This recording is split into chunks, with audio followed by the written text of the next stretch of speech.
Into the ring, we are not just fighting for ourselves. We are fighting for our families, the communities that support us, and the millions of Filipinos who see us as a source of inspiration. Hindi kayo nag-iisa. Tandaan niyo po, kasama niyo po si Manny Pacquiao sa bawat laban para sa ating bayan. Together, let us continue to strive for excellence, not just in skill but also in character. Beyond titles, a true champion is measured by the impact they leave behind.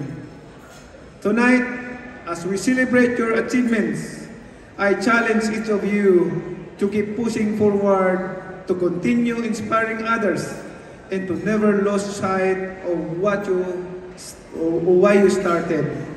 The road to greatness is never easy, but nothing is impossible for those who believe in God. With Him, all things are possible. And again, congratulations to everyone.